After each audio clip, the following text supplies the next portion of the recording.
This is a failed ES18 electric scroll compressor out of a 2004 Prius. This basic design is used on 04 and up Prius, along with the new Highlander HV and Camry HV. It operates on 201 volts 3-phase alternating current, which is generated by an AC inverter inside of the HV inverter assembly.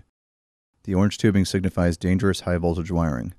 Read the service manual for precautions prior to removing any high voltage wiring. If you disassemble the case, all that remains inside the main housing is the stator, the wire terminal block, and the case bearing. To the left is the compressor housing. To the right is an assembly consisting of the motor armature, the scroll pump, and the end housing. The fitting boss on the compressor housing goes to the suction line. Here the pump and armature have been separated from the end housing. The fitting boss on the end housing goes to the discharge line.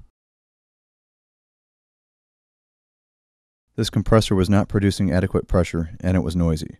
While I didn't notice any obvious wear from a casual inspection, I did find this gap, as indicated by the feeler gauge, which may be the cause of its low pressure output.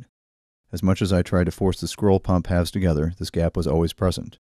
There should be a tight seal here for the pump to operate properly.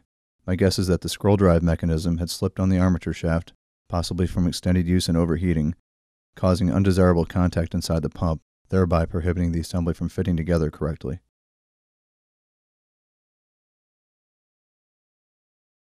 To the left is the fixed scroll, to the right is the driven scroll, mounted on the armature assembly.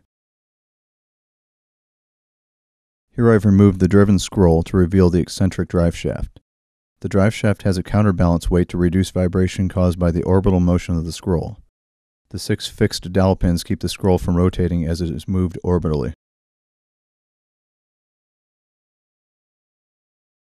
This is the back side of the driven scroll.